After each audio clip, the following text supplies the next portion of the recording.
Hello students, welcome back to our channel IT and Scheme File. Hope all of you are doing well. I am your Shubho sir and we know that it's a question practice series for IIT 2025 aspirant students. Already I have uploaded two question practice series of coordination compounds, and in this video we are going to practice periodic properties POQs. So without doing any further delay, let's jump into our topic. But before going ahead, I just want to give you the weightage. What is the weightage of periodic properties. तो periodic properties का weightage क्या है IIT JEE वालों के लिए?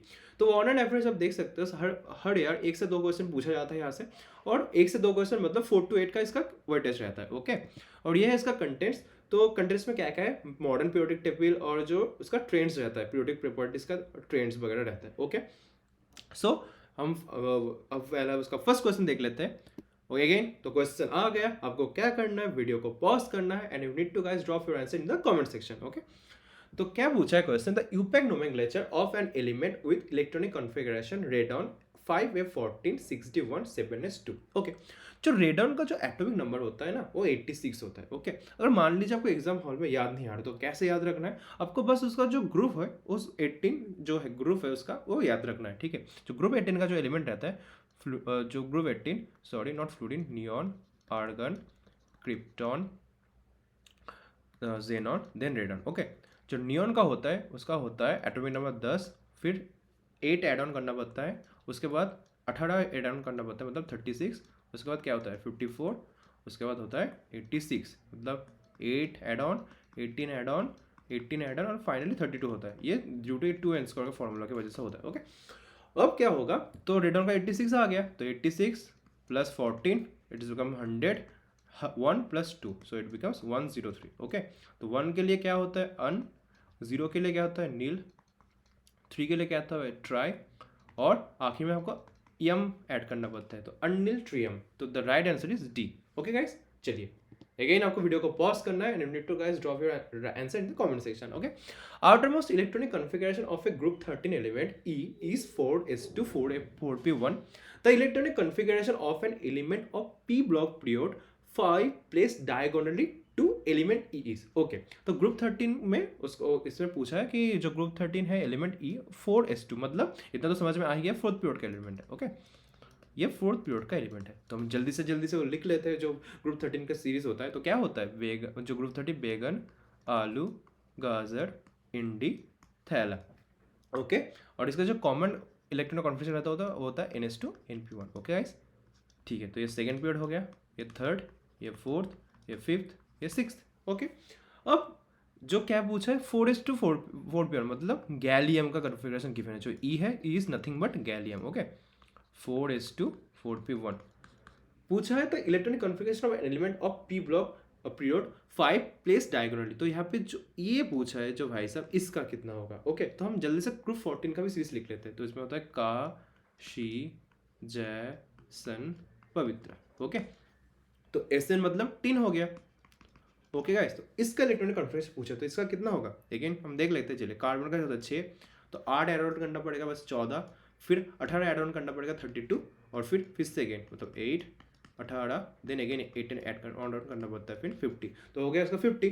और इसका right जो इलेक्ट्रॉनिक कॉन्फिगरेशन कैसे रहेगा? क्रिप्टॉन। अब देखिए ये फिफ्थ पीरियड का है, ठीक है, तो मतलब ये 5s2 5p1 होगा। ओके, मतलब krypton 4d10 5s2 not 5p1, ये ग्रुप 14 का है मतलब 2 होगा। Okay, 5s2 5p2 it is the right answer. So D is the right answer. Okay guys, क्योंकि NH2 NP1 होता है ग्रुप 13 के लिए और ग्रुप 14 के लिए होता है NH2 NP2। Okay guys, again for similarly group 15 के लिए क्या हो जाएगा? NH2 NP3 हो जाएगा, और ग्रुप 16 के लिए हो जाएगा NH2 NP4। ओके, चलिए नेक्स्ट क्वेश्चन देखते हैं।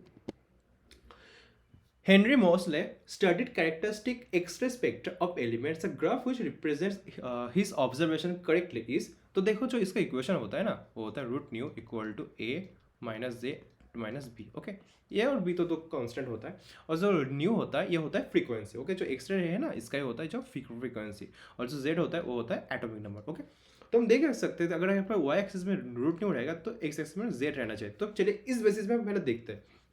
तो ये वाई एक्सिस में वाई एक्सिस में रूट न्यू है और एक्स एक्सिस में जेड है, और इसका जो ग्राफ का नेचर होता है वो होता है स्ट्रेट लाइन, उसका स्ट्रेट लाइन होता है पासिंग थ्रू द ऑरिजिन, तो ये देखो पासिंग थ्रू द ऑरिजिन भी है, तो ये इज द राइट आंसर। अब इस हिसाब से भी आप ऑप्शन एलिमेंट भी कर सकते हो। देखो यहाँ पे न्यू जेड तो नहीं होगा, न्यू स्क्वायर जेड ये भी नहीं होगा, रूट जेड न्यू ये तो नहीं होगा, तो राइट आंसर इज सेम। अब इस बेसिस से भी उसको क्रॉस चेक कर सकते थे, ठीक है। चलिए अगेन आपको क्या करना है, वीडियो को पॉज करना है, you need to drop your answer in the comment section. The correct order for first ionisation enthalpy. देखिए जो आयोनाइजेशन एंथैल्पी होता है ना, आयोनाइजेशन एंथैल्पी वो क्या होता है, उसका ट्रेंड्स क्या चलता है, अलोंग द पीरियड इंक्रीज होता है और डाउन द ग्रुप डिक्रीज होता है। ऐसा क्यों होता है सर, क्योंकि अलोंग द पीरियड जो इफेक्टिव न्यूक्लियर चार्ज होता है ना गाइस, इफेक्टिव न्यूक्लियर चार्ज वो इंक्रीज कर होता है। इफेक्टिव न्यूक्लियर चार्ज अगर इंक्रीज होगा गाइस, तो इलेक्ट्रॉन जो न्यूक्लियस के साथ जो इलेक्ट्रॉन का अच्छा खासा इंटरेक्शन रहेगा। अगर और जो आयोनाइजेशन एनर्जी का मतलब क्या होता है, you need to remove one electron from the elements most outer most shell. Okay, जो एलिमेंट या फिर एटम गिवन रहेगा, आयोनाइजेशन का मतलब क्या होगा, को आपका जो उसका आउटर मोस्ट शेल है, तो मान लीजिए अगर ये है आपका ये, आपको एक इलेक्ट्रॉन को बाहर भेजना है, मतलब उसको ए प्लस में कन्वर्ट करना है। ओके, तो क्या होगा, तो आपको बाहर इलेक्ट्रॉन को भेजना है। अगर इफेक्टिव न्यूक्लियर ज़्यादा रहेगा तो आपको ज़्यादा एनर्जी देना पड़ेगा ना, तभी तो जाके इलेक्ट्रॉन बाहर जाएगा। सेम एज इट इज, अगर डाउन द ग्रुप क्या होगा, इफेक्टिव न्यूक्लियर चार्ज डिक्रीज हो गया एज इंक्रीज सेल, तो आपको बहुत कम एनर्जी देना पड़ेगा और आसानी से निकल जाएगा बाहर, ठीक है। तो यहाँ पे क्या क्या गिवन है, तो लिथियम सेकेंड पीरियड का हो गया, और सोडियम हो गया थर्ड पीरियड का। ओके, और क्या गिवन है, क्लोरीन थर्ड पीरियड का हो गया, फ्लोरीन। ओके, अब हमें पता है अलोंग द पीरियड इंक्रीज होता है, तो फ्लोरीन तो एल से ग्रेटर देन होगा, और एल किससे ग्रेटर देन होगा, एन से, है ना गाइस। और फ्लोरीन क्लोरीन से ग्रेटर देन होगा। अब द क्वेश्चन इज, इतना तो हमें पता लग गया कि एल देन एन होगा, ओके, और then fluorine greater than CL होगा। ओके, अब इस बीच में क्या होगा, अब ऑलवेज ये याद रखना, जो हेलोजेंस होता है ना, हेलोजेंस का आयोनाइजेशन एनर्जी क्या होता है, ऑलवेज हाई होता है। अब क्यों सर, इसमें क्या ऐसी खास बात है कि हेलोजेंस का आयोनाइजेशन एनर्जी हमेशा हाई रहता है। ये लॉजिक है, समझो। देखो जो हेलोजेंस होता है इलेक्ट्रोनेगेटिव एटम है, वो क्या चाहते हैं, अपने आजू बाजू में इलेक्ट्रॉन होना चाहिए चारों तरफ। अरे मुझे इलेक्ट्रॉन से खेलना है, मुझे इलेक्ट्रॉन से अलग ही प्यार है, मैं इलेक्ट्रॉन को बाहर बाहर नहीं भेजना चाहता, क्योंकि ये तो उसका डेफिनेशन होता है इलेक्ट्रोनेगेटिविटी का, जो अट्रैक्ट्स इलेक्ट्रॉन टुवर्ड्स इटसेल्फ, यही तो होता है इलेक्ट्रोनेगेटिव डेफिनेशन। अगर तुम इलेक्ट्रोनेगेटिव एटम से इलेक्ट्रॉन को बाहर भेजना चाहते हो, वो क्या आसानी से छोड़ दे, नहीं, मैं तो इलेक्ट्रॉन को कस के पकड़ा हूँ, मैं तो छोड़ूंगा नहीं उसको, तो आपको बहुत ज्यादा एनर्जी देने के बाद ही तो जाके वो बाहर जाएगा ना। इस वजह से हेलोजन का आयोनाइजेशन एनर्जी ऑलवेज ज्यादा रहता है as compared to the other elements. तो यहाँ पे क्लोरीन ग्रेटर देन एल हो जाएगा। ओके, तो the statement one is absolutely correct. अब द नेक्स्ट क्वेश्चन है, तो negative electron gain enthalpy. Okay, negative electron gain enthalpy क्या होता है, जस्ट इसका ऑपोजिट होता है। मतलब आपको जो आफ्टर मोस्ट शेल में एक इलेक्ट्रॉन को आपको ऐड करना है, तो it becomes a minus. Okay guys, तो अगर आप ही सोचिए ना, जो आपको एक इलेक्ट्रॉन को बाहर से ऐड करना है, और इसका भी trend as it is follow होता है, जो अलोंग द पीरियड इंक्रीज होता है और डाउन द ग्रुप डिक्रीज होता है। ओके गाइस, लेकिन यहाँ पे कंसेप्ट है, तो यह जो लिथियम देन सोडियम, अगेन मैंने फिर लिख लिया, लेकिन यहाँ पे कंसेप्ट है, बहुत प्यारा कंसेप्ट है, second third.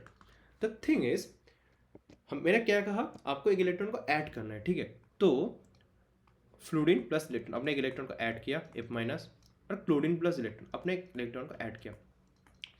According to this trend F should be greater than Cl, ये होना चाहिए था, but experimentally prove Cl greater than F। अरे भाई ऐसा क्यों हो गया सर ऐसा क्यों हो गया, क्या जादू कर दिया इसने Cl ने, जो ये डोमिनेट कर रहे हैं ओवर फ्लोरीन। इसका रीजन है सिंपल रीजन, अब दिमाग से सोचो, दिमाग से खेलो। हाँ, जो सेकेंड पीरियड रहता है, तो उसके पास बस 2p है, बस खत्म, उसके आगे और कुछ नहीं है, ठीक है। लेकिन जो क्लोरीन है वो थर्ड पीरियड के, उसके पास 3d भी तो होता है, और तुम बाहर से इलेक्ट्रॉन उसको ऐड कर रहे हो। अब देखो, इलेक्ट्रॉन ऐड करने के बाद उसका रखने के लिए जगह भी तो होने चाहिए ना। फ्लोरीन में ऑलरेडी पहले से इलेक्ट्रॉन भर के है, ठीक है, क्लोरीन में भी 6 इलेक्ट्रॉन भर के। अब क्या होगा, तुम बाहर से ऐड ऑन करोगे तो इलेक्ट्रॉन रिपल्शन स्टार्ट हो जाता है फ्लोरीन में। ओके, अच्छा खासा। लेकिन क्लोरीन में इतना रिपल्शन नहीं होता, क्योंकि उसके पास वैकेंट 3d है। क्या है, वैकेंट 3d है। वैकेंट 3d के वजह से क्या होगा, जो चार्ज होता है ना, जो चार्ज डिस्पर्स्ड होता है अच्छे से, और हमें पता है जो जितना अच्छे से चार्ज डिस्पर्स्ड होगा तो सिस्टम उतना ज़्यादा स्टेबल रहेगा।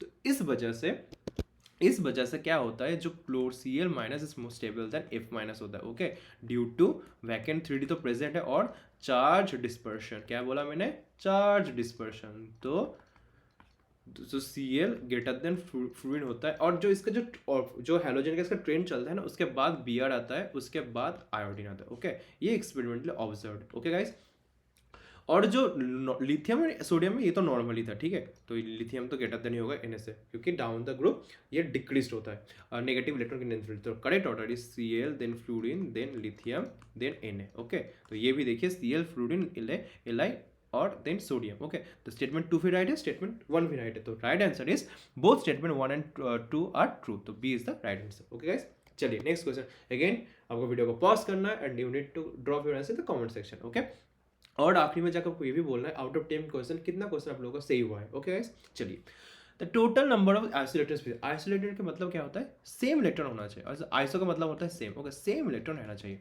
तो जो O2 माइनस में, तो ऑक्सीजन के पास नॉर्मल 8 इलेक्ट्रॉन रहता है। अगर 2 माइनस, मतलब जहाँ पे माइनस आएगा आपको ऐड ऑन करना पड़ेगा, और जब प्लस आएगा, आपको प्लस कब आता है, जब इलेक्ट्रॉन बाहर भेज रहे हो, मतलब सिस्टम से इलेक्ट्रॉन चला गया तो आता है प्लस। तो O2 माइनस में 8 तो पहले से था, तो 2 माइनस था तो 10। फ्लूरिन में 9 पहले से था, 1 माइनस तो 10। एल्यूमिनियम में कुछ प्लस माइनस कुछ नहीं, तो 13। Mg2 प्लस में प्लस है 12 होना चाहिए, लेकिन 2 प्लस है, मतलब 2 घट जाएगा, 10। Na प्लस में 11 होना चाहिए था, लेकिन प्लस से 1 घट जाएगा, तो इट बिकम्स 10। O प्लस में 8 होना चाहिए था, लेकिन 1 घट जाएगा, O प्लस है तो मतलब 7। Mg में 12 ही रहना पड़ेगा, और Al3 प्लस में क्या होगा, Al3 प्लस में 13 होना चाहिए था, लेकिन 3 इलेक्ट्रॉन को घटना पड़ेगा क्योंकि 3 प्लस है, तो इट बिकम्स 10। और फ्लोरीन को तो न्यूट्रल है, तो 9। ओके, अब क्या हो गया, तो देखो आइसोलेटेड कितना है, तो 10 10 3 4 5, तो 5, तो 1 2 3 4 5, तो 5 is the right answer. Okay, तो the total number of isolated is 5। Okay guys, चलिए नेक्स्ट क्वेश्चन देखते हैं। The correct order of electronegativity for given elements. Okay, तो इलेक्ट्रोनेगेटिविटी का जो ट्रेंड चलता है ना गाइस, जो इलेक्ट्रोनेगेटिव ये से रिप्रेजेंट करता हूँ shortcutly. Okay, along the period increase होता है और डाउन द ग्रुप डिक्रीज होता है। क्यों सर, ऐसा क्यों? अगेन इसके पीछे का भी रीजन होता है effective nuclear charge, effective nuclear charge. अब देखो क्या होता है, जो along द पीरियड होता है, जो इफेक्टिव न्यूक्लियर चार्ज इंक्रीज होता है, तो क्या होगा, जो इलेक्ट्रॉन न्यूक्लियस के साथ स्ट्रांगली बाउंडेड है, स्ट्रांगली इंटरेक्टेड है, और down the group with increasing shell increase होने की वजह से क्या होता है, इलेक्ट्रिक इफेक्टिव न्यूक्लियर चार्ज घटता है, और अगर घट जाएगा तो उसका अट्रैक्शन टुवर्ड्स इलेक्ट्रॉन भी तो घट जाएगा ना, और जो along the period attracts towards electron it is very much higher as effective nuclear charge is much higher in case of along the period। Okay, तो यहाँ पे जो 4 एट गिवन है, तो कार्बन गिवन है। ओके, फिर एस्टेटिन और तो मैं वो नॉर्मली लिख लेता हूँ। कार्बन के बाद क्या आता है, oxygen, nitrogen, then oxygen, then आता है फ्लोरीन। ओके, और फ्लोरीन, क्लोरीन, ब्रोमीन, आयोडीन, फिर आता है एस्टेटिन। ओके, और फिर क्या आता है, ऑक्सीजन हो गया, नाइट्रोजन और फॉस्फोरस हो गया। तो हमें क्या क्या किसका किसका पूछा है, यहाँ पे कार्बन का पूछा है, फॉस्फोरस का पूछा है, ब्रोमीन का पूछा है, एस्टेटिन का पूछा है। ठीक है, तो इतना तो समझ में गया, डाउन द ग्रुप डिक्रीज होते तो ब्रोमीन ऑलवेज ग्रेटर देन एस्टेटिन होगा, ये तो पता है। और एक चीज़ आपको याद रखना पड़ेगा, halogens are always more electronegative than other elements. Okay, ऐसा क्यों होता है, क्योंकि मैंने पहले भी बता चुका आप लोगों को कि हैलोजन होता है, they loves electron, they love electron. Okay, they love electron, और इसलिए वो इलेक्ट्रॉन को बहुत कस के पकड़ता है, और यही तो है जो electronegative definition. The electronegative definition क्या होता है, अट्रैक्शन टुवर्ड्स इलेक्ट्रॉन। ओके, सो अट्रैक्ट इलेक्ट्रॉन टुवर्ड्स इटसेल्फ, ये होता है इसका definition, attract electron towards itself. Okay guys, तो हैलोजन को तो इलेक्ट्रॉन से अलग ही पेयर है, तो ब्रोमीन जो एस्टेटिक, जो ब्रोमीन तो उसका तो ज़्यादा होगा, लेकिन एस्टेटिन का थोड़ा कम होगा। क्यों कम होगा, देखो ये फिफ्थ पीरियड का हो, तो ये भी पता है डाउन द ग्रुप डिक्रीज होता है, तो एस्टेटिन का तो कम होगा। अब जो कार्बन रहता है वो तो अलॉन्ग द पीरियड चल रहा है, तो उसका थोड़ा ज़्यादा होना चाहिए। ठीक है, तो ये एक्सपेरिमेंटली है। तो ब्रोमीन के बाद कार्बन आता है, फिर आता है एस्टेटिन, फिर आता है फॉस्फोरस, जो इसके इलेक्ट्रोनेगेटिव वैल्यू होता है।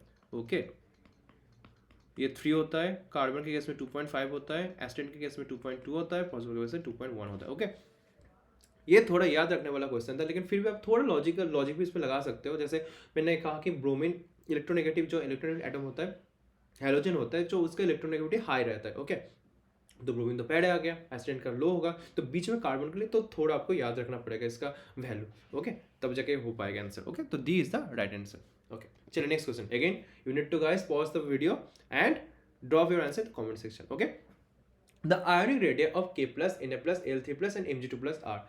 देखो जो आयोनिक रेडिया होता है ना, वो इनवर्सली प्रोपोर्शनल होता है इफेक्टिव न्यूक्लियर चार्ज।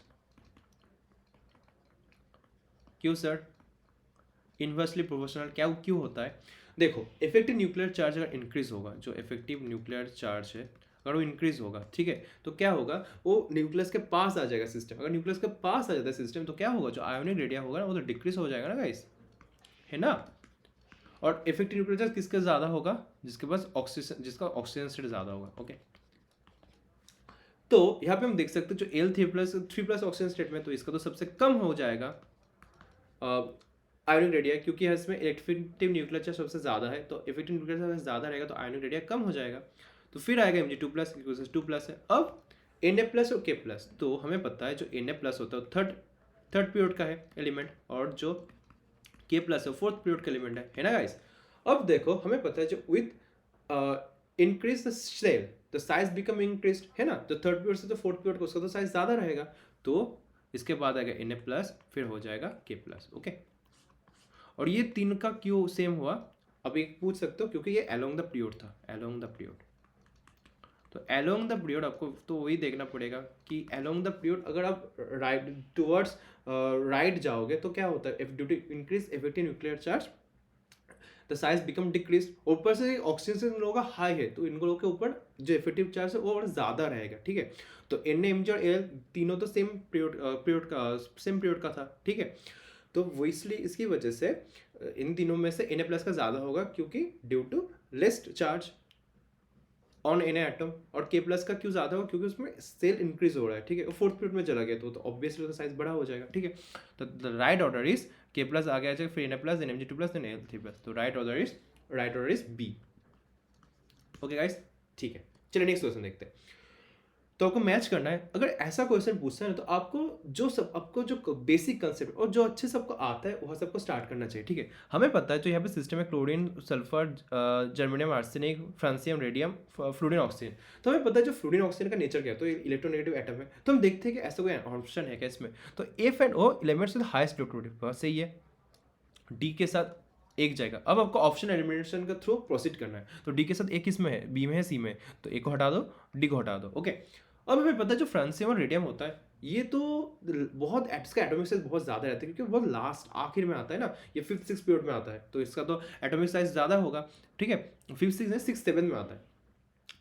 तो एलिमेंट्स विथ लार्जर साइज, क्योंकि देखो जो फ्रांसियम होता है लिथी, सोडा, पोटा, रूबी, सीजी, फ्रांसी, ठीक है, second, third, fourth, fifth, six, 7th period में आता है। ओके, फ्रांसियम और रेडियम दोनों ही 7th पीरियड में आता है, तो इसका साइज बहुत ज़्यादा है, तो क्या होगा, सी के साथ कौन जाएगा, 2, तो सी के साथ 2 किस में, तो सी इज द राइट आंसर, तो बी भी हटाओ। फिर भी हम बाकी को भी देख लेते हैं। जो हमारा होता है क्लोरीन और सल्फर, वो होता है highest negative electron gain alpha. अभी थोड़ी देर पहले हमने देखा था, थोड़ी देर पहले हमने ये क्वेश्चन देखा था, यही तो देखा था, इसमें जो क्लोरीन का होता है यही हाईएस्ट इलेक्ट्रॉन गेन एंथैल्पी होता है। ओके, और जो सल्फर का भी होता है ना उसका भी ज़्यादा होता है, उसका कुछ ऐसा स्टेंस फॉलो होता है, सल्फर ओ से तेल पॉलिश, ये भी याद रखना, ठीक है।